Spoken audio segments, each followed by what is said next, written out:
astrology is not mere fortune telling. Is it in evidence in today in other areas as well? Astrology and evidence is everywhere. In fact, that's probably one of the reasons why I personally got into this subject myself, is through studying ancient art. Medieval, Renaissance art. I think on a previous show we even talked about Botticelli's Venus, the famous painting of Botticelli's Venus. Yeah. But it's not the only one. From Giotto, from the pre-Renaissance period, you see all the way down through into the neoclassical works of Nicolas Poussin. Basically the whole of art, the whole of pictorial art is absolutely loaded. I'm thinking even of Albrecht Dürer, the great German artist. Yeah. He left clues, astrotheological, astromythological clues throughout his art. We know that Nicolas Poussin did. We know that Leonardo da Vinci in the Middle Ages did. We have Giotto, we have Cimabue. So we've got a welter of information, coming out of the Botticellis, you see. All the way down through the great art, you keep seeing these astrological motifs, and you see these pagan motifs. The Bible. We were talking about the Bible. This new astrotheology book goes heavily into the astrotheology connections to the Bible. That Jesus is the Sun God, the Sun King. Mm-hmm. That his mother Mary, is clearly a representation of the constellation of Virgo. And near Virgo rises a constellation known as Butes. And Butes was always considered a male, god or a male character. Mm-hmm. Because wherever you see Virgo rising, this Butes will also rise with Virgo. So that was Joseph in the Bible. Because wherever Mary was in the sky, Butes, was nearby. Followed, yeah. So, it was the rising and setting of these constellations. Jesus was the sun because, of course, the sun in Egypt opened in the new year of the Egyptians opened in the sign of Virgo. Mm-hmm. So this is what the connection was between the young sun in the arms of the Virgin. The three wise men who visit, Jesus Christ in the Nativity story, and people who've seen my DVD will know that, I've covered all of this in the DVD. The three wise men, of course, were the stars of the constellation of Orion. Yeah. The three famous stars that are absolutely side by side in the sky. The four animals around the cradle of Jesus happen to represent the four cardinal points. The very archangels, Matthew, Mark, Luke, and John. The very symbols that Christianity has assigned to them are astrological. They represent the cardinal points, etc. Yeah. The 40 days in their wilderness. I've got a 5-hour DVD, as you said, out there. We cover so many of these parts of Scripture, not just of Christianity, but of others as well. Going into how, and remember, Christianity is not just drawing on the stellar cult, it's drawing on all the cults. It's a book full of information from the lunar cult, from the solar cult, from the Saturnian cult, from the volcano cult. We got all of the cults' symbolism and traditions represented in the Bible. But that 40 days in their wilderness, you see, comes out of the idea that the sun spans about 30 degrees in each sign. Right. And when it passed through the sign of Cancer, because it doesn't have a lot of bright stars, was always referred to in the astrological canon as the wilderness, you see. So this is why you find this term, And then, of course, the famous adversaries. Wherever there's a solar hero, you've got his enemy, be it Herod, or be it the Philistines, you see, or be it Judas, right? Or whoever, all the adversarial characters that turn up in the Bible also have their astrological counterparts. So it's all there in the Bible. But again, I find in my audience particularly, there's a lot of interest of how astrotheology turns up in the modern world, like in architecture. The churches, the synagogues, the state flags, the emblems, the heraldry, even in the design of cities, is tremendously based on astrology. This is starting to come out now. City squares, civic buildings, not to mention clock towers, fountains, bridges, embankments. If your eyes are half open, you see, and you really go around with educated eyes, you're going to start seeing something that's going to leave you in no doubt that these cults are anything but a relic of the past, That's right. And there's something interesting as well, that each sign of the zodiac, and I mean the 12 famous signs, and also there are others. I talk about these other signs that should be known. I actually talk about them in the DVD also, and they turn up a lot in the corporate symbols, but let's leave that aside. Basically, each sign of the zodiac was also given to a portion of the earth. Did you know that? That each sign of the zodiac had a terrestrial counterpart. So England, Scotland, Wales, all of these locations on our planet Earth were actually assigned to different constellations of the zodiac. And even they went even further than that. Even certain boroughs, even certain towns, they'd subdivide it. For instance, London is divided into 28 boroughs. 28 is the number of lunar mansions. Oh. It's based on lunar divisions, yeah. Right. So the whole of London is based on this. So you might even have a city or a state that is ruled over by more than one constellation or more than one sign. Now you won't know that, but you might be working around. You might be walking around in a borough of London. You might be walking around in Hayward, California, or Palo Alto, right, or wherever in America, without the faintest idea that around you is stellar symbols, not only on the corporations but in the city squares. You might be walking around Stanford. You might be walking around the Hoover Institute. You might be walking around San Francisco without the faintest idea that you're walking in a terrestrial map that is based on a celestial map, right. But it's in concrete. Yeah, David Oveson found this out when he started researching the architecture of Washington, D.C., that the entire Washington, D.C. is designed based on, the movements of the planets, of the star Sirius. And the whole architecture, as people now must know, I hope they know, is incredibly based on this old Masonic geometry. But you've got to go beyond that. It's not just Masonic. It's astrotheological. That's right. There's a reason why these people are based in the stars. Andrew Power, my friend in Ireland, discovered that when he started researching the Battle of the Boyne. To discover that there's not a single bullet or belt buckle to be found. This is a zone where there's meant to have been a war, for goodness sake. And not a single relic of war exists. The man found out that, hold on, the whole so-called Battle of the Boyne that's written up in so many histories of Ireland was a ritual battle based on the movement of Jupiter, movement of Saturn, movement of the Sun, moving in connection with the Milky Way. It was a ritual of handing over. One dragon bloodline, namely the Stuarts, were performing a ritual that involved hundreds of people. Down near Tara. It was actually very, very close to Newgrange. It was on the river because the river on Earth represents the Milky Way. The river on Earth also represents the Eridanus, which is a celestial river, a constellation up there near Taurus and Gemini. You see, so the king's horse going into the water. At the Washington Monument, don't you see the long strip of water in Washington, D.C.? Indeed. Yeah. Isn't the Houses of Parliament beside the River Thames? Yeah. Isn't Paris the government beside the river? Isn't in Dublin the four courts on the river Liffey? What's going on here? And the river Liffey comes from the word Lifa, life, meaning the goddess of life. There's all pagan symbolism you got going there, right. And the river is always running alongside because this is a heavenly river. So people are walking around in the delirium, not even aware of all of this astrotheology that is completely surrounding them. These characters had a habit of breaking the zodiac down into 36 houses, you see. Those symbols are always around in our society. I see them in corporate products and even in the architecture. There was 72 other constellations in and around the astrological belt, Henrik. All of those have symbols that people don't know about. So you may be familiar with Leo the lion, yeah, and you may know Aries, because people wear a chain around their neck. They think they know about astrology. It's really fun. Okay, so you know the 12 signs. Do you know that there's 72 other signs that are used every day? By the corporate giants. That's right. And the media outlets and on products. And you don't know that this is astrology right in front of your eyes. Think of Madison Avenue. Think of Columbia Pictures. The woman with the sun above her head and the moon under her feet. Every Catholic will understand what I've just said there. The woman who's radiant with the sun above her head and the moon under her feet and the crown of 12 stars. Everyone knows that's a symbol of Virgin Mary. What's that symbol doing as Columbia Pictures then? I ask you, the logo. Right. Paramount, the mountain. Do you know that we're talking about the sun in Virgo when you're looking at that corporate logo? Do you know TriStar is the famous winged horse of Cancer and also Pegasus? Do you know MGM is the famous lion of Leo, you see?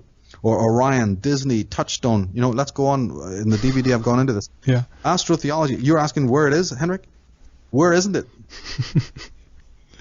It's incredible. And what comes to mind is also, of course, from the famous prayer that as it is in heaven, so shall it be on earth. That this is about taking what is in heaven and bringing it down to earth, replicating it, and that this is and has been in the past, I guess, an important ritual on many levels, and one, of course, is being that this is veneration, I guess, to the stars, that we're acknowledging that what we're seeing up there is something that we can, we're replicating it down here.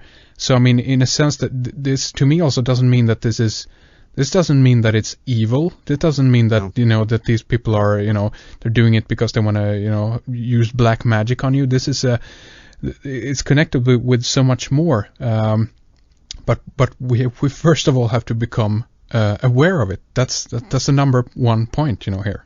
Well, exactly. And remember, what does it say on the cover of the DVD and the book? Astrotheology. The word theology appears in the term. Right. Because it isn't black magic, it isn't evil, it's theology. But it's astrotheology. This is all, this is where we need to move the human race forward. This is your original theology. This was the original church. This was the original temple. This was the original chapel, cathedral, the temple of God. It all came from there. So, we're at the moment where we can start discovering the roots. So I've been saying it for as long as I can remember that by coming to the 21st and 21st and 22nd centuries, we are in fact coming full circle to something. But full circle to what? Full circle to discovering where it all began, So if we veer away a little bit from that area and talk a little bit about monotheism, making all of this, all the numbers of different things we have out there, either if we talk about God or the stars or the planets or what have you, monotheism did not begin with Christianity. It officially began, as you've pointed out many times on the show, of course, that it began with Akhenaten, and you've written extensively on this pharaoh and on his era in your book on Ireland. But what would have caused, his avid worship of the sun? What caused him to abandon the egalitarian attitudes of the rest of the Egyptians? That's a good point. And again, we can split hairs a little bit there. It didn't even really begin with Akhenaten, The monotheism was there a little bit before him. To be really strict about it, Thutmose III, and very even possibly Amenhotep II, But Amenhotep II, I think, was such a lunatic. You can't really date anything from him. So people tend to think it was Thutmose III, is more of a sure bet. Mm-hmm. Now you see that what we have to really remember is that all the way down until Akhenaten, officially everyone worshipped Amun-Ra.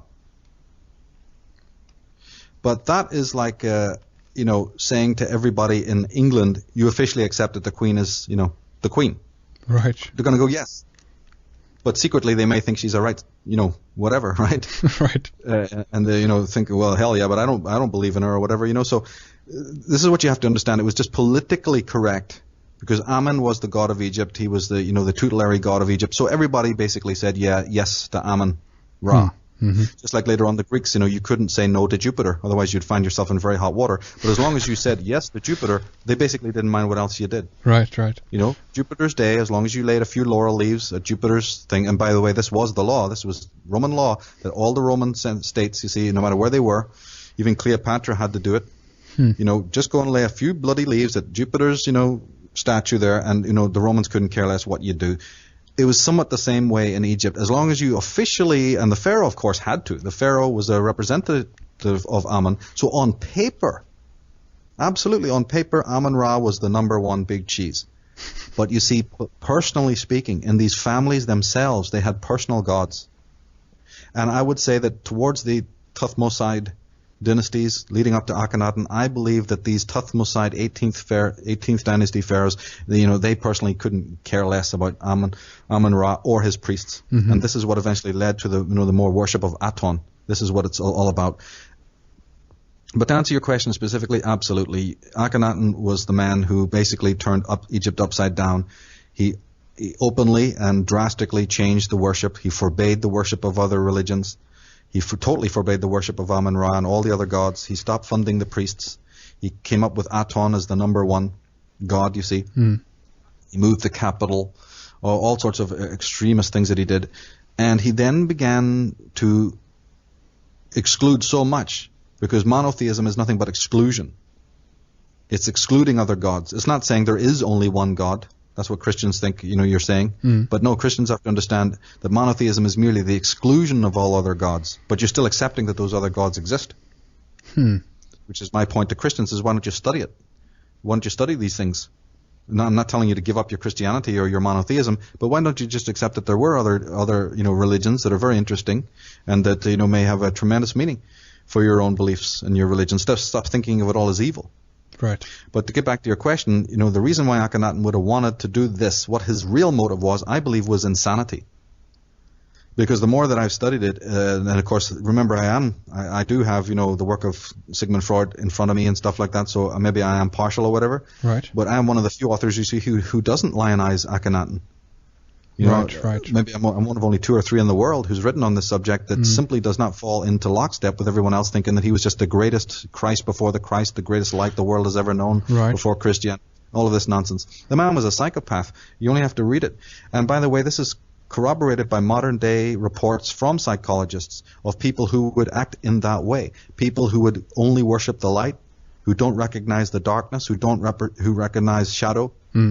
Who basically, are pathologically afraid of that. That's well known to psychologists today to be a form of pathology in which the person is so divorced, you see, from their own unconscious mind, from their own inner drives and so on, that they basically live in a super lit fluorescent, Margaret Thatcher is a perfect example. The woman only slept, by her own admission, like 2 to 3 or 4 hours a night. She never slept ever more than 4 hours a night. And by the way, she always slept with the light on. Really? Yep. So that's just one example. There's many other corporate jacks who operate in this way. So it's a well-known thing. So we're dealing with a psychopath, but unfortunately he had a crown on his head, just like the psychopaths today have a crown on their head, or a ring of the fisherman on their little pinky or whatever. Slippers. You're still dealing with the same maniacs today. Yeah. And they've created a super lit, fluorescent, toxic world, because they're all children of Akhenaten. They're all children of Aton. Believe me, right down to the last one. Even the ones who don't know that they are, who don't think of any of this stuff. But unfortunately, this is what he did. And, it ties into, let's look at it this way. Akhenaten was so deranged, right, that even his own father, Amenhotep III, didn't even want Akhenaten does not appear in any of the not photographs, but any of the wall drawings or etchings, you see, right, with the royal family. His own father certainly did not want him to be around. And there's no doubt in my mind that his father did not want him to be the next pharaoh. The next pharaoh was going to be a brother of Akhenaten, but that guy died when he was very, very young. And he died mysteriously. So we could have some intrigue there. We're not sure of that, because there's no evidence for any foul play. But the fact of the matter is that the younger brother, whose name was Thothmosis also, he died, and it left the way open for the Akhenaten to be made into the pharaoh. Reports also say that he had trouble speaking, just like the Bible talks about Moses having a speech impediment, so he had to have Aaron be his mouthpiece. Well, since we know now through the work of so many, not so many, but from Ellis and Mustafa Gadala and from Ahmed Osman, that we now know that Moses and Akhenaten were the same man, just like so many people like Sigmund Freud had already tried to say this. Does that then imply that Akhenaten couldn't speak the language of the normal Egyptians, that he literally was not native himself, or that even if he was native, he spent so much time with foreigners within the borders of Egypt that even when he came to be the pharaoh, he wasn't even clued in. He was they say he had a speech impediment. Could it not mean that he actually literally couldn't even speak in the dialogue or the language of the native Egyptians? So we got a lot of questions about his loyalty and his patriotism to the country. But the bottom line is psychological. The man was a psychopath, and this worship of the sun needs to be approached from that point of view as well. If we can't see it in today's world, that this Luciferianism, this worship of the sun, is psychopathic, maybe we can see it when we look into the historical figures like Akhenaten to see that there's nothing natural about it. And did you know that in the last month, Henrik, new discoveries, new digs, there's been excavations at Amarna. This is the great city of the sun that Akhenaten built. Right. Which has always been put forward. And I really want to emphasize this because this place, this Amarna, has been put in books from the 1800s onwards as the great capital of light, the great holy city that Akhenaten built. Now they dug the place up physically, and they're finding corpses, they're finding poverty, they're finding people who died in agony, they're finding huddled bodies and all sorts of, debris. And they're finding out the place was a frickin' toilet, man. It's a grim, fear-ridden hellhole. Yeah. I didn't make this up. I've got, Shoot. It's on the blog. It's on my forum. Right. They found the evidence. But before, they're going to tell you, so suddenly it turns out to be Stephen Kingville, but before it was the heavenliest place on earth. I better stop talking about the subject. Very interesting. So this is very recent findings, you say? Within the last couple of weeks. Believe Really? It's fresh off. They've been digging the place up, and I bet you they've been hoping that they're going to find, all the evidence to show what a great darling of God this Akhenaten was. Right. Well, to their shock, amazement, horror, they're climbing over bodies that look awful. That there's completely evidence that shows that the place was, horrible, and it was people were in agony. They were unhappy. They were not feeling at home. All the evidence has been discovered. Big shock. Well, listen. Psychopath opens his playpen. What do you think is going to happen? Norman Bates opens a motel. You want to go and stay there? Oh, go ahead. Don't come back dead in the morning. Yeah. That's a good point. And of course, you mentioned an important word there, Lucifer or Luciferian. In your work, you talk about this. A disciple of light is a Luciferian, and Akhenaten was a chief Luciferian, then maybe we can say. His atonism was Luciferian, and therefore Christianity, or the outgrowth of Akhenaten's monotheism, should really be thought of as atonism and therefore Luciferian, right? You bet. And if only the world would get that, because when it's fully understood, when what you've just said there is fully understood, deeply and reverently, with understanding, not just prejudicial knee-jerk reaction, but intellectually understood what is light, what is Luciferianism, and we've got information. We've got information on that. We'll put the links up, hopefully, on our this Red Eyes page. Right. Of this interview, and people are welcome to go and make a detailed study of the links we'll put up that have links to the real meaning of Lucifer. We've even done a previous show, you and I, on Lucifer. Where indeed we examine some of the different roots or origins or whatever of that. And see, maybe, old Akhenaten, can't totally be blamed.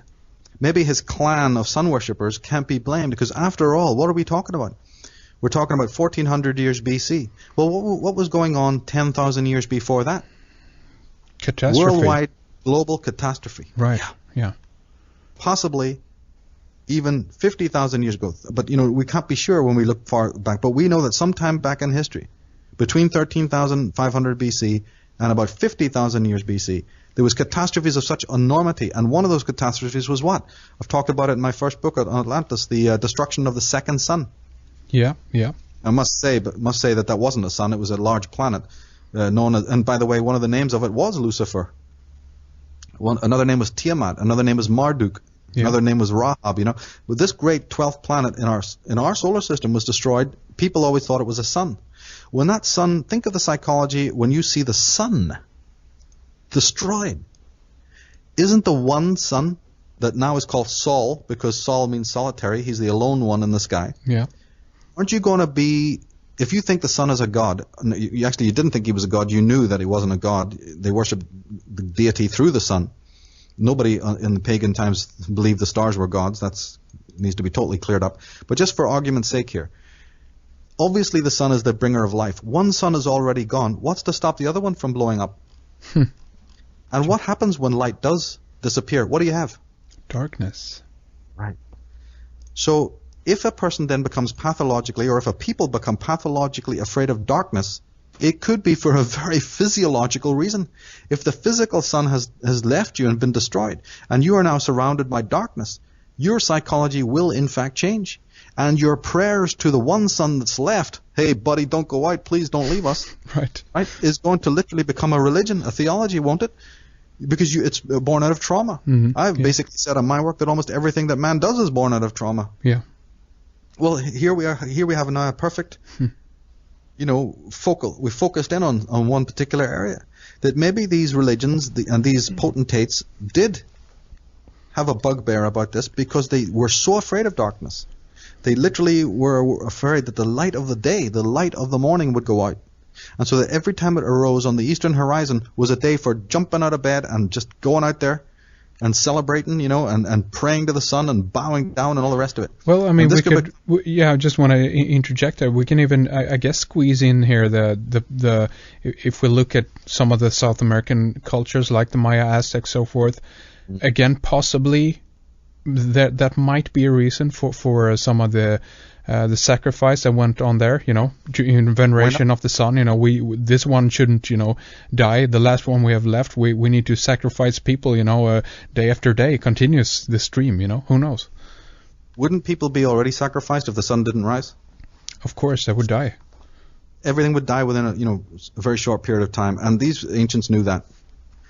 And since one sun had it literally exploded in the sky, and all sorts of trauma had come out of that, it doesn't really, I don't find it far-fetched at all to think that the adoration of the sun would replace a more balanced egalitarian worship of other planets, other stars, the normal astrotheologies of the normal priest cults that used to exist, where every orb, every body in the sky was, given incredible kudos and incredible attention to detail. Right. But if some great tragedy had taken place, eventually the sun cults would have said, listen, the sun is more important. The sun is more important. And from that point, you see, things may have developed. I mean, again, I'm speculating, but when we're looking into the origins of the psychopathy now, we do have to look back to the fact of these catastrophes, and that maybe there was a sort of a warped method in the apparent madness, solar fixation, what is called the solar fixation. And psychologists know, don't they, that in order to prevent yourself becoming sick, you make yourself sicker psychologically. That's what repression is. That's what a lot of these psychological problems arise from, is not trying to continually do things that make you sick. Most psychological problems come out of trying to make yourself well.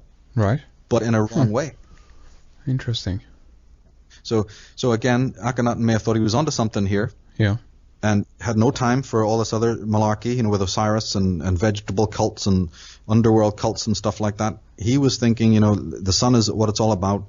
And, that's a very, very powerful, you can turn that into some real powerful theology if you know how to do it right. But coming back to your main point, absolutely. Luciferianism, what Christians know as Luciferianism, they have to realize that their own religion has been created by Luciferians.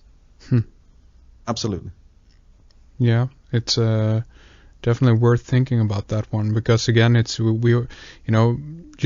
was reading this pamphlet from a local church around here, and again, it was all about, and this was, I think, around springtime, and it was all about the light. They of course refer to it as the Christ light, or the light of Christ. But again, it's the same. It's the illumination, the Illuminati, the Luciferianism, and again, that doesn't mean, just because we say Luciferianism, that doesn't again connotate that this is an evil thing. But it says what the word means. It's about light. Right. It's about the theology of light. It's a specific kind of worship. There's no difference between that word and Christianity. There's no difference in that word than Atonism. In fact, there's even probably more accuracy in the word Luciferianism than there is Christianity and there is in Atonism. The word Luciferian is probably even a better word to use, talking about it etymologically, for sure. Because that's what the Bible is full. And I have lists and lists and lists in the book of biblical passages, just like the one you quoted, that are talking about that God is light, God is light, God is light. It's all about light. Well, why don't people think about that for a moment and get into it and analyze and discover what this whole concept means, and then look around the world today and see how many symbols of the sun and how many other, solar symbols you see. Yeah. Like the eye, the eye of Ra, whatever, are all around in our world today. There's something going on. Definitely is. Okay, so that's the, we know that the solar cults obviously is there. Their mark is, very clear throughout society. Were there other cults, before this one, the main one, popped up? Yeah, there was. Yes, the solar cult is basically an outgrowth of several other cults. The most important one being the stellar cult.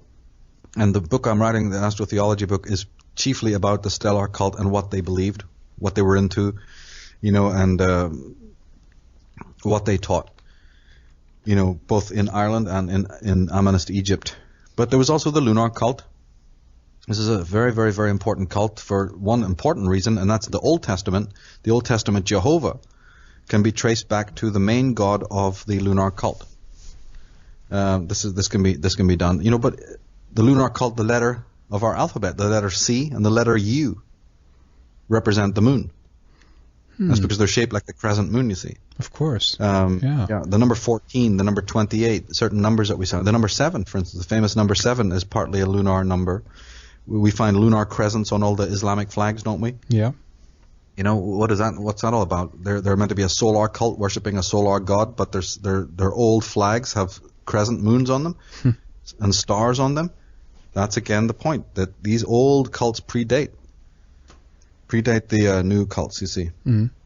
But right down to music, you know, the musical keys, which were based on the movement of the planets, the alphabetical letters and vowels, especially the sacred vowels, were all dedicated to certain planets by these cults. Architecture reveals it. You know, the shape of the mosque, the design of certain temples, people's daily rituals, the calendrical ceremonies of the calendar. Yeah. All of this stuff. I mean, even right down to games that we play, you know, like snakes and ladders and hopscotch and all of these things. They all go back to this, you know.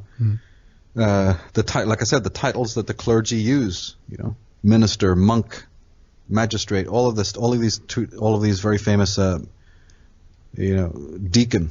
Yeah. All of these terms come from these various cults, not one cult, but from many.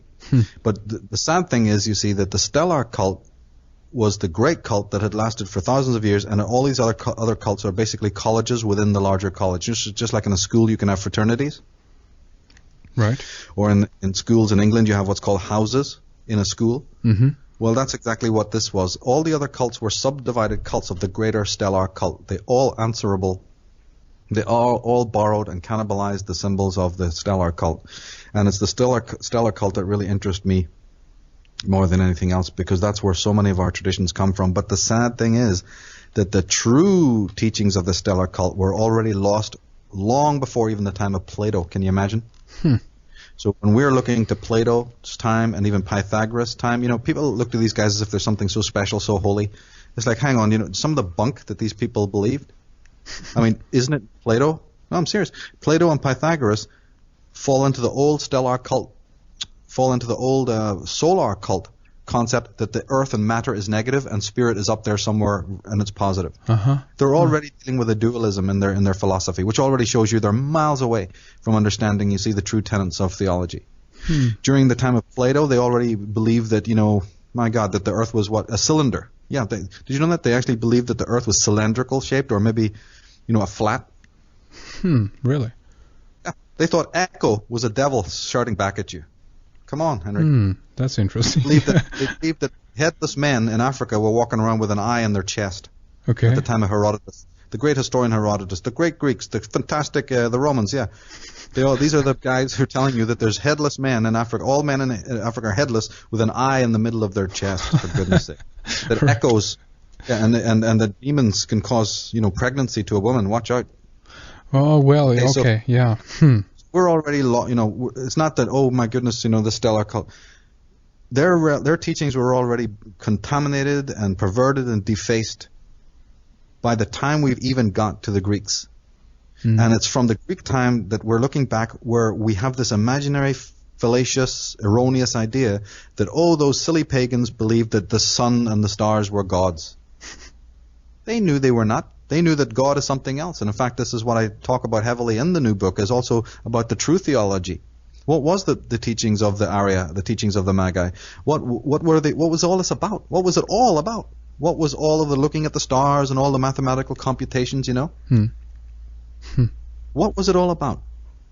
Was it about men who were divorced from themselves, or was it about man studying himself? What is the difference between those cults today, of the yesteryear, who knew that there was no division between matter and consciousness, and that nature was certainly not lower but was also spiritual? Because if you believe, as the ancient stellar cult and the ancient Druids did believe, that spirit is everywhere, there's no such thing as a material world trapping any soul or anything like that. Isn't that different than the Christianity we have today? Because if everything is spirit, then how can matter be trapped in spirit? I mean, in other words, if there is no such thing as matter, and everything is a version of spirit, how can spirit trap spirit? You see, it becomes a paradox. Yeah. So you have people who are not looking to that. You don't have people who believe in a hell. And you don't have people who believe in a malignancy of matter. Right. And we, in our age, is going to have to get back to that understanding very, very quickly if there's meant to be any kind of survival. Because we have people, all the things that, for instance, let me be brutal about it, everything that Monsanto and all of these corrupt corporations are doing today has a philosophy behind it. The philosophy that nature is just something foreign, and lower and manipulatable and reduplicatable and, improvable. Provable, exactly. And, it has nothing to do with you. Your body is certainly not part of nature, and your mind is not part of nature. And ergo, all of these people who are deluded in the same psychopathic way are now ready to bring the world to the brink of annihilation and man to the brink of insanity. It's happening right as we speak. And its roots are ancient. Its roots go back all the way. But yes, there were plenty of other cults before the solar cult. And the Bible is their manifesto. Their Bible is literally as garbled as it is the testament of all of these different cults of the ancient world. Right. It's I guess a mishmash in a way. It's put everything together in one, and again it's that idea of well, it's mono, it's one, it's uno, it's bringing all of the previous things into one worshipable religion. It's the same reflection that this is supposed to be one mono. And don't we have that? Haven't we got that mantra today in the world of the corporations, in the terms of politics and global government, oneness? Right. Yeah, exactly. First they're talking about diversity with one breath, but we already know they're talking about global and oneness and unification. These are old terms. These are not something that's just dreamt up in the last 30 years. That's right. That's a very good point. Very good point. Globalization, and even again, if we return to the idea of the New Age movement and criticize that a little bit, that's the same thing there. That all is one. I mean, in a sense, what we have been talking about is that is true, because what you just referred to was that spiritually, if everything is spirit, so obviously it all is one. But at the same time, it's on the same route or same path of the monotheistic, idea that everything is one and should be one, and there's really no difference. And I personally don't agree with that. I think there's diversity in the world, Exactly, and let's be very specific about it so the listeners really grasp this paradox, or let's put it better, they can untwist the paradox. You untwist the paradox of this oneness lie by realizing what I've said on previous shows about just because you want to edit reality doesn't mean that there is in fact a one-season world. The oneness that these people are talking about, these globalists, is a oneness of exclusion. Remember we talked about Akhenaten being an excluder, or monotheism being an excluder? Right. So what we're dealing with here is a painstaking process of exclusion in order to make this oneness. It's not a true oneness, it's a manufactured oneness. The spiritual oneness of what you're talking about is utterly, completely different. If we want to explore that just in a couple of sentences, the spiritual oneness is only available or only perceivable to a person who is an individual, meaning one. Right. But it's a oneness that is not the oneness that is, hey, I've taken all these pieces and I've clumped them all together. Look at my paper mache monster here. Right, it's one. Right. It's Quatermass, and we got all the little entities all massing up and gluing themselves together into one hideous monster. There's your oneness. Yeah, indeed. I mean, that is oneness, but that's the Frankensteinian horror story of the Night of the Zombies, where everybody is one clump, one consciousness, one big amorphous nothing, but in one place or in one sphere collected. All the emptiness, all the criminality, all the toxicity, all the stupidity, all the sensuality, all the narcissism, all nicely packaged and nicely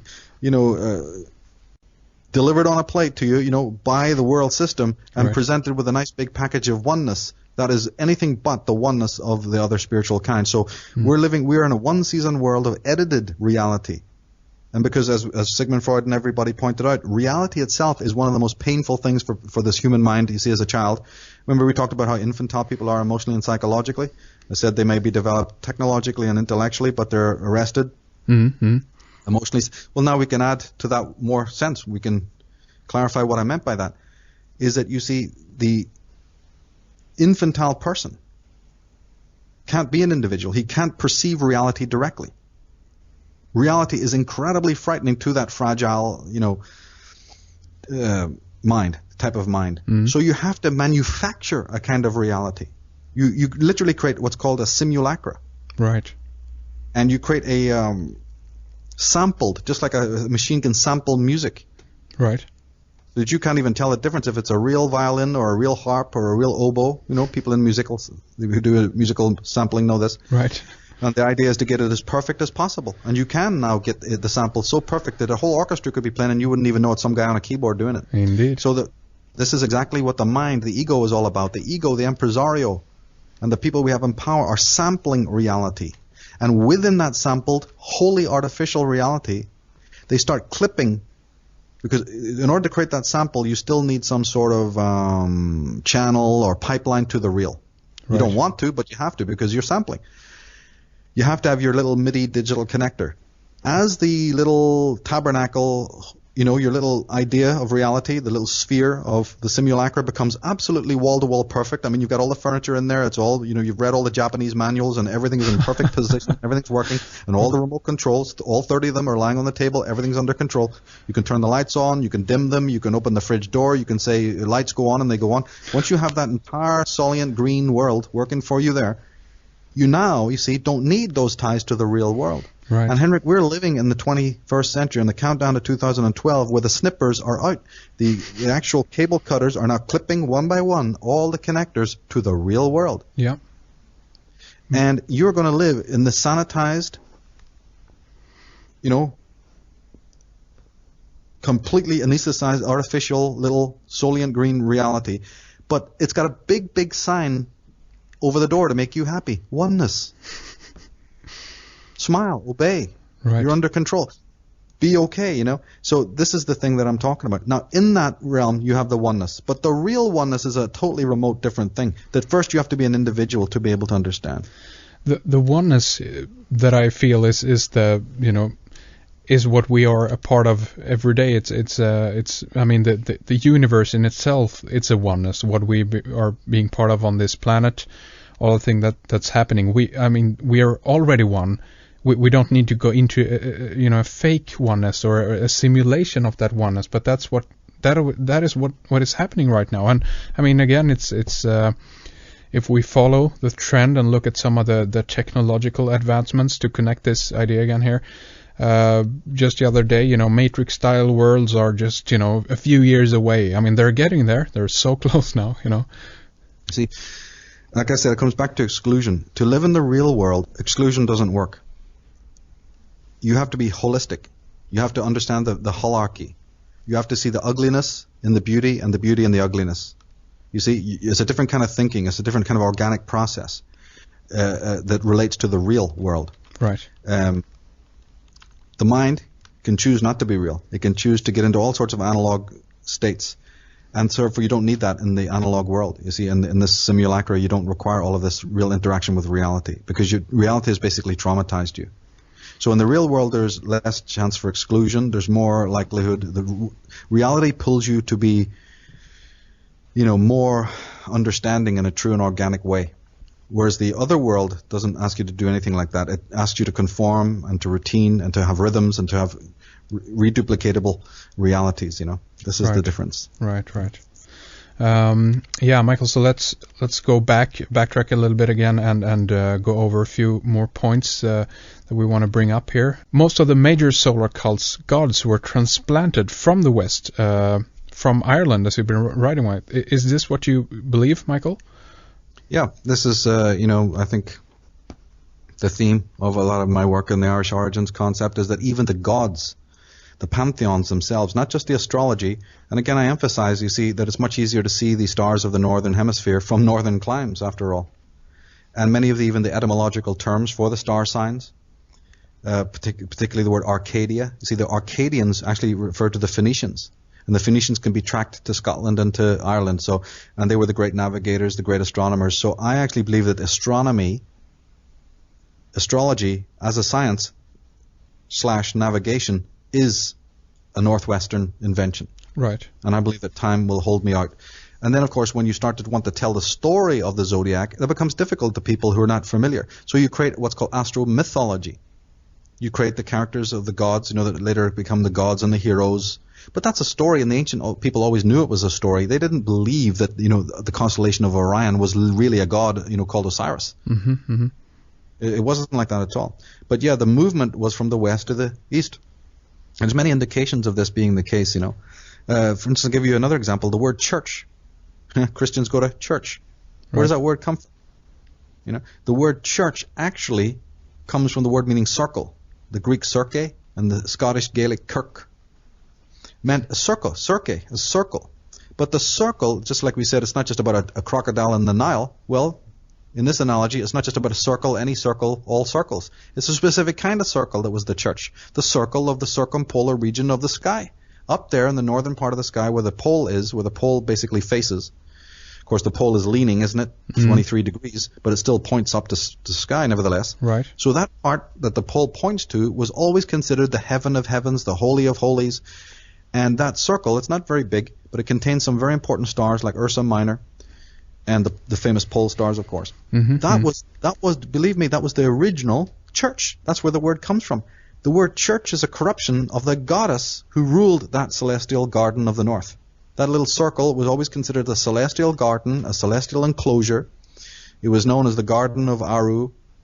It was known as many names. In Scandinavia, it's called Asgard. Asgard. You see, it's Camelot, It's all sorts of names have been given to it down through time. But the ruling deity of the garden was called Ta'urt. It's where the word tarot comes from. Mm-hmm. But the word Ta'urt, the T's were softened to CH. So the Ta'urt became Charuch or Charut, which is the origin of the word church. So again, the very church that Christians go to is based on the stars. You had even Ralph Ellis on it not too long ago, and he was giving a fascinating interview with you about his take on the meaning of the word Camelot. Remember that? Right, yeah. He pointed out that the ancient name of Egypt was Cam, you see, and in the Arthurian tradition you have this famous Camelot. But see, Camelot didn't just Cam, and first of all, Cam did not mean Egypt. Cam meant the Black Land, right? The land of the mysteries, the land of the sacred teachings. Okay, and the secret teachings, as I'm saying, was astrology. So their Cam is the Hermetic sciences, which involves astrology. The land of astrology, the land of the tree and the serpent.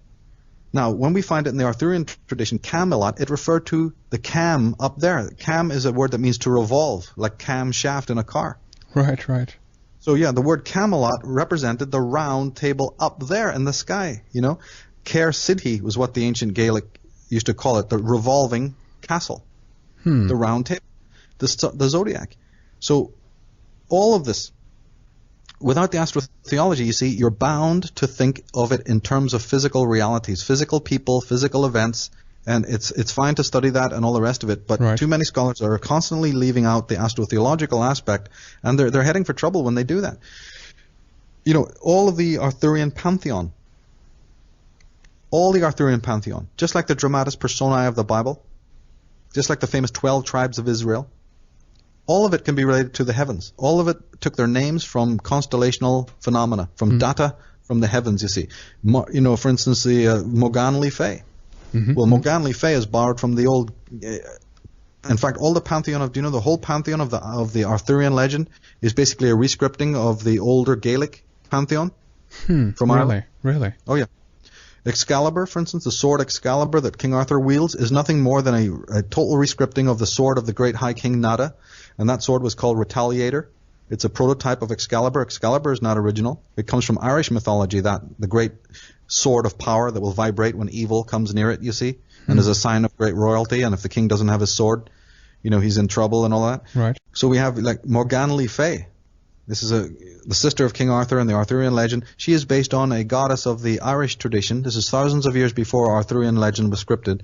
Is known as the Morrigu or the Morrigan, a great queen, wizard of Ireland. We have Sir Lancelot, the famous Sir Lancelot, being based on the Sun King of Ireland, Lugh, who was the great warrior hero, you see, the one who prepared everyone for battle, and the one who defeated evil and was the Sun King. Right. So, the list goes on. The whole Arthurian legend is not an Eastern concoction. It is absolutely a rescripting. It has I'm not denying that it hasn't been used by Christians of later ages. Sure. We've already established in this very show that the Christians cannibalized older traditions. But the fact of the matter is some of the older traditions go back to the zodiac, and they go back to the old stellar cults of Ireland and the West. This is important. I'll give you one more example just. The word Druidism was divided into 3 categories, and the third category was a group known as the Ovates. O-V-A-T-E, Ovate. But that comes from a Gaelic word, fed, right? The fade is translated in our word today as faith. Right. Faith, the English word faith, having faith, or Adam faith, right, comes from the old Gaelic fed, which meant a druid. The word fate, like your destiny, your fate, the fates are with me, right? Yeah. Is exactly from the same Gaelic word root. And the word Vatican, because the F and V have always been interchangeable, so fate, Vatican is also the place of the fates, or the man of faith. It has many meanings, because can also means the serpent. But the word Vatican can be translated as the place of the man of faith. But the original man of faith were the Ovates, was the Druidical order. The man of faith. And the job of the Ovate, the job of the Ovate, what the Ovates actually did within Druidism was that they were judges. They were many things, but they were also judges. The word judge, Judah, comes from the same root as the word Judah, the tribe of Judah, or Jews. Right. Meaning that the Jews and the so-called tribe of Judah were nothing more than Ovates. They were the judges. They were the Levitical judges, you see. The words all come back to the same origin. So again, I'm doing this because we have to emphasize the fact that etymology, symbolism, this cuts through all of the nonsense, And if I may even give one more example. Please go ahead. If there's time, it's a short one. The word Cohen. All Jewish people refer to the Cohen as the priest. That's what in Hebrew Cohen, C-O-H-E-N, means, is high priest or prince. And originally it even represented a serpent prince, because they were Levites, they were people of the tribe of Dan, and the symbol of the tribe of Dan was a serpent. Where does that word Cohen come from? Because we also have Caen, we have Caen in France, like the town Caen. Right. We have Caen, right? We have Calvin, because John Calvin changed his name. The name was Cohen, actually, John Cohen. The founder of Protestantism was Jewish, and he was called John Cohen. He changed his name to Calvin. But the origin of that word, Henrik, is Irish. Con, C-O-N, is the root from which all those words come. And con in Irish meant the priest. Isn't it strange that today when we use the word con, C-O-N, it means a fraud? Right. Or, look at the way, again, words have a mysterious way of telling you the truth about something. It is a con. These priests are nothing but a con. Even the Cohens and the cons, it turns out in the end to mean the greatest con on earth. Conspiracy, Conspiracy. Priest-spiracy. Right. It's just never ending, It's fascinating, this Interesting stuff with the words. Yeah. But make no mistake about it, there was a flow from the West to the East of these traditions. It wasn't that somebody, in the East came and brought enlightenment or astrotheology or any kind of theology to Britain. Quite the reverse. Michael, we have about 7 minutes left, before we need to round things up. But the Scythians or Scythians, is that something that you would like to touch upon at all in this program here? Yeah, this is again a key area that I've gone into. The study of secret society symbolism led me to it. It tells us something is not correct about most of the theories concerning the origins of, religion and Freemasonry, Templarism, and so on. Again, symbolism. You see, one of the things that we notice in secret society organizations is the use of the double cross. Indeed. Not just one cross, but 2. I've always wondered why that was. I've always wondered why the symbol of the Knights Templar is the 2 knights riding a single horse. Yeah. Often that horse is shown facing the left or the western side. The horse's head is facing west. And this really fascinated me because it goes into the whole story of the connection between the Scythians, which is northern Europeans, and the Hyksos dynasty of Egypt. This was a very big theme in the Irish Origins book. Yeah. And basically all I want to say about it is that we don't even know, first of all, if the word Scythian is truly a word that was used by these people. The earliest word that we can find for them is Saka, S-A-C-A or S-A-K-A, and it's the origin of the word Saxon. Interesting. Because the Scythians, in fact, the Scythians were in fact the ancestors of many different groups. They're the ancestors of a very interesting group called the Sarmatians that have just come to light. Mm-hmm. Who are married to the Amazon women. Anyone who's into Amazons, the famous warrior females, you see, there's a connection here. Right. But they all go back to Scythian. The language they spoke was a form of Scythian, you see. So who are these amazing Scythians? And to me, my book explores the Scythian-Hyksos connection, and we'll put up plenty of links on this Red Eyes page. Right. I hope people will look into, because it's a fascinating thing, But Saka did not mean, like people are telling us, blade men or spearmen. They always tell you lies about what these words mean. Some words are particularly corrupted. They make sure you never find out the word, like the meaning of the word Gothic. Right. The meaning of the word Scythian. They definitely, and the word Celtic. These are some words that for centuries the conspiracy is that, you're not going to find out the true meaning of these words. But the word Saka actually meant stag men. Horseman. And the stag was the famous Hern, the famous forest god of Egypt, that was also venerated, believe it or not, in Egypt. There's even a goddess of the hind, very much like Diana, the Greek goddess Diana, who's always shown with a hind. Isis was always shown with a hind. There was other goddesses also shown with the stag god, the hind goddess, you see. So the Scythians then were the stag men. And Saka also gives rise to the name Isaac. Isaac is actually wrongly pronounced. It should be pronounced Isaac, right? The Saka, Isa of the Saka, right? It's the Saka. Right. Like Saxon. Anglo-Saxon is a corruption of the word Saka.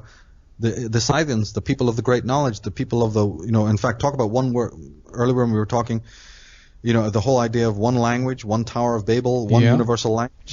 This ties into the Scythians because they were the great masters of knowledge and the great masters of language. They had a worldwide college. And these Scythians and Isaac was who? Isaac was the son of Abraham, who came from Egypt. From where? The northwest. He came into Egypt from the north. And the Bible will always tell you that he came from, Mesopotamia, from Babylon, from Ur. Yeah. But could it be that he was a Scythian and came from further north, from even into Europe, him and his son? Yeah. The word Isaac seems to indicate so. Very interesting. So this. What happens then if it turns out that the founders of Egypt, even before the time I usually talk about, even in the later times of the time of the Hyksos, turn out to be also connected to northwestern tribes? Well, it's possible. At this point at least, we don't have any clear connection, I guess, or connection we have, but we don't have the clear evidence for it. But a lot of things, it could very well be that way. We don't know. Again, people have to look into the etymology. This is the meaning of words, to look into the origins of these things. I think it really does give a lot of evidence when you look at that. My book goes into the story of the Chaldeans, the story of the Amorites. Let's look at another word. For instance, the Babylon was there was a great city called Eridu, right, on the Tigris and Euphrates River. Eridu, Eri, because Eridu is spelled E-R-I-D-U. Eri is one of the oldest known Irish goddesses. It's where we get the word Hera, like the Greek goddess Hera. It's also where we get the word terra, like terra firma, terrestrial. Right. It comes from a goddess's name, the ancient name of Tara in Ireland, Terry. Well, we have in Babylon, Eridu, the very name of the goddess of Ireland is one of the cities of Egypt, cities of Babylon. Right. We can go further. We have a term called Erech, E-R-E-C-H, was the whole region of Mesopotamia that later became known in the Bible as Shinar, the plains of Shinar, which represented the whole of Mesopotamia. No, Shinar is only a biblical meaning of that name. The original name was Erech, E-R-E-C-H. Now, ask a Scandinavian person that they don't recognize that word, Erech. It's a name, yeah, of course. It's one of the most oldest and famous names. Right. Very distinctive. It's very distinct. Etymology is very distinctive.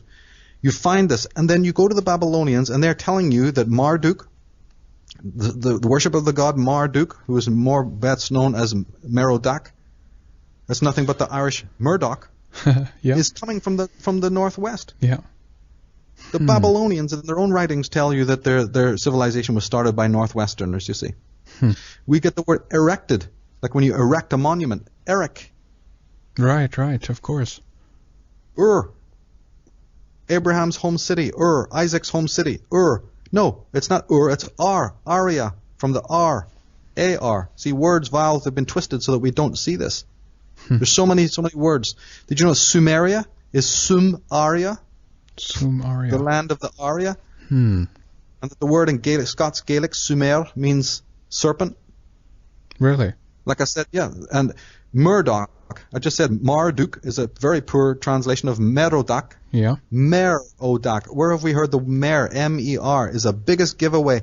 I've written chapters on just that word root alone. Yeah. M-E-R, representing not only the builders of the pyramid, who we've established as Arya, but mer is men of the sea. You were talking about them earlier. Yeah, indeed. This is a word root that turns up in Mercury, turns up in merchant. Who are the mercurial ones? Who are the merchants? The mer. And then we can track them. Amorites, right? This is exactly in the Babylonians, one of the oldest civilizations is called Amorite, coming from the word mer, M-E-R. Right. And then those people can be tracked all the way down into France and Spain as the Merovingian dynasty. That's right, yeah. Big. You know, we've got a tremendous chain of etymology here. And in fact, the Mer were nothing more than the Phoenicians. These very sea people that you mentioned earlier. Yeah. But here's the key with that. The Phoenician is also not really their own name. They didn't call themselves that. Right. The Phoenicians referred to, and all the ancient original historians referred to the Phoenicians as the word Kabiri. But even the word Kabiri is a corruption. It should be Kab-Ari. Right, okay. Not Kabiri, but Kabari. The Kab-Ari. There's your Ari again, the Arya. Yeah. We find this word Kabari. You know, or the Arya. And here's the interesting thing. They were the builders of the Temple of Solomon. They worked in trees. They were the men who worked with the wood better than anyone else in the entire world. Where does the word Kabbalah come from? Kab-Ari, Kabbalah? Could the Kabbalistic system be of the Kabari? I think so. And it's a tree of life, isn't it? Well, the Kabari were the great tree men. They were the great builders of the temples of Solomon who knew wood better than anyone else. Their physical temples were a Kabbalistic temple. The Kabbalah is nothing but a theoretical temple, isn't it? A secret tradition. Right. Right, so who builds the temple? People are thinking about a physical temple in stone. No. Who builds the temple? Who are the temple men? Who are the priests of the great temple of the Kabbalah, of the knowledge? These are the Kabari, you see. And Egypt was even known as the land of the tree and the serpent. That's right, yeah, of course. Years before Christianity ever took birth. That's relating to Astrotheology, but it also relates to the Mer, to these Phoenicians, their high teachings. So we have division, and it's people.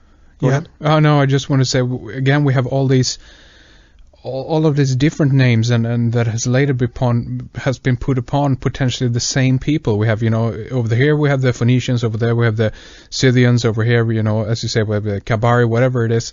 But what we might possibly be looking at is again the same people, and although we have these many different names, in many cases we still can find the connection in the etymology, right? From the etymology, absolutely, because this is something that couldn't be wholly changed. They've done a beautiful job, don't get me wrong. Vowels have been totally interchanged, consonants have been interchanged, titles have been renamed into names and names into titles, you know, and I go into this in the Irish Origins book. There's a chapter on this called The Sacred Language of the Ancients, right, where I talk about the ways that the language is corrupted. You know, for instance, the word Osiris. I've always maintained in my book that Osiris was originally a Western god that was brought to Egypt. He wasn't native to Egypt at all. It's a perfect example of what you're talking about. If you spell the word Osiris, it's O-S-I-R-I-S. But in Egyptian, it's not spelled like that at all. It's spelled as Osiris, A-U-S-A-R-E-S. But that again is a corruption. It's not Osiris, it's Osari. Osiris is really Osari. Right. A-U-S, right? That's one word. A-U-S, separate word, A-R-I. Osari. The god of the Ari. Right. The man of the earth, the man of the wisdom, the man of the secrets.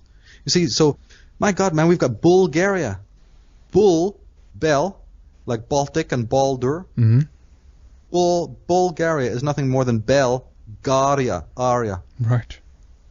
Bulgaria. Area, there's the word. Sumeria, like I said. Armenia. Armenia. Armenia. Iran, like the Aran Islands off the west coast of Ireland. Aran. Right? What are the ancient names of in India? In fact, one of the earliest and the most important names of India was Arya Nadu, or Arya Desu, meaning the land of the Arya. We got Joseph of Arimathea. Also, we had Ralph Ellis talking about the famous Joseph of Arimathea, right? Who became the custodian of Jesus of Gamala, remember? Yeah. Took him down from the cross, kind of negotiated with the lunatic Vespasian to make sure that he could get custody of these crucified men, you see, who were terribly, castrated and terribly deformed, right? Yeah, yeah.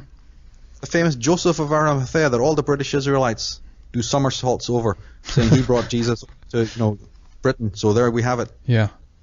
Well, that whole story, the real story is told in my Irish Origins book as anything but that. But the point being that there we have the Arimathea bit is already saying Joseph of the Ari. Right. Very interesting. We've got it's all there, man, for the trained eye to see. Very, very interesting. Michael, before we round things up here for our program here today, I do want to talk a little bit about the upcoming conference. We need to squeeze that in here. As I said, the 3rd and 4th of May, Michael will be attending the Beyond Knowledge Conference that is taking place in Liverpool, England. So if you're interested in hearing Michael Tsarion speak or some of the other researchers there, we have David Hatcher Childress, Marcus Allen, Jerry Smith, Ken Thomas, Ralph Ellis is going to be there. Also Ian Crane and David Griffin. If you're interested in that, you need to pop on over to their website for more information about tickets and times, where it is, etc., etc. The website is beyond-knowledge.co.uk. Again, that's beyond-knowledge.co.uk. So if you're in either in England or around the UK area, or in Europe for that matter, and are interested in that, that's definitely something worth checking out. And Michael, tell us a little bit what you're going to be talking about on the conference. I've been invited to speak on the Irish origins, basically. The book came out last November, and it's been just great. People we've been sold out for over a month. Can't keep the books in. Very good. Yeah. It's just outrageous. So I did agree, to do this conference as a perfect opportunity to do my first talk ever, actually, in the world, apart from our show. We've did 4 or 5 shows on the Irish origins of civilization. Yeah. Including this one, actually, would make a good addition to that. Yeah, exactly, that series. But I've never done a public talk, and I didn't know if I was going to do one, for various reasons and whatnot. And I could talk on lots of other things as well, but I'll definitely be doing this talk on the Irish origins of civilization. It will be a slideshow presentation. Been glad to participate in that because it's a tremendous list of speakers there. Yeah. Ralph Ellis is a huge mentor of mine. I love his work. Read everything he's written. Yeah. David Hatcher Childress is a legend in the field. Right. Absolutely. So, Ken Thomas, look at the work he's done, Yeah. He's a good friend, and he and Jerry Smith have always been very supportive. In my early days when I started, when I did conferences and appeared in public, they literally were like so supportive and so happy to see me. It was a very welcoming feeling. Very good. This goes for so many others as well, but so I think that people who miss this, it's this crazy, they should really get over there, if not to see what I'm doing, but definitely to support and to keep this kind of subject matter alive, to show people that we will turn up for events like this, and we have got the interest. Because just look at the rubbish, that's out there. I mean, it's stupefying when you just think of the utter nonsense, Yeah, yeah. So when you have a group of teachers and thinkers of this caliber, it's in one place, people should support it, with everything they've got, Exactly. So again, if you're interested in catching Michael or some of the other fine researchers, speakers there, go over to the website beyond-knowledge.co.uk. And myself and Fredrik is going to be there also, not to do any talks or anything, but definitely to meet up with some of the fine researchers and listen to their talks. It's going to be a lot of fun getting over there, and I guess we'll see you there, Michael. That's true. One other point, Henrik, is that I will not be bringing any merchandise, so if people want to have a signed copy of anything, they need to make their purchases online. Just as a aside, that people need to realize that I won't be bringing any books or tapes or anything like that. These are all available online, and if they want something signed, they'll have to bring it with them, because right. I won't be bringing merchandise myself. Okay, very good. You know what? Also, before we finish up here, tell us. When do you think that the new book here on Astrotheology will be out, and what website do people need to go to get a copy of that when it's out? It's pretty much written now. It's just we have other things to do, of course, like layout and all these things, and it does take a bit of time. So, maybe within the next 90 days we should see the first copies. I mean, I don't push anything because I like things to be as good as they can be. Right. But ultimately, it's a job nearly finished. So I think it should be this summertime, late spring, summer should be already finished, and people can see lots of previews and excerpts, and on the website astro-theology.net or astro-theology.org, either one. They can go to those, or just go to michaeltsarion.com and you'll see the link. Exactly. And they can see all the, the previews there. Very good. The main website again is michaeltsarion.com, and for the topic that we've been speaking about tonight here or today here is astro-theology.net. That's going to get you a lot more information on that one. Michael, thank you very much for coming on the program, and I think we need to do a part 2 of this one, because we still have a few points to finish up on, right? Oh, I'd love to do that anytime. Thank you. Thank you for listening to Red Ice Creations Radio. We will be back on Thursday with David Hatcher Childress. We'll be talking about the Crystal Skulls and Easter Island. Fascinating program, not to be missed. My thanks to Fredrik behind the controls. My name is Henrik Palmgren. The website is redicecreations.com.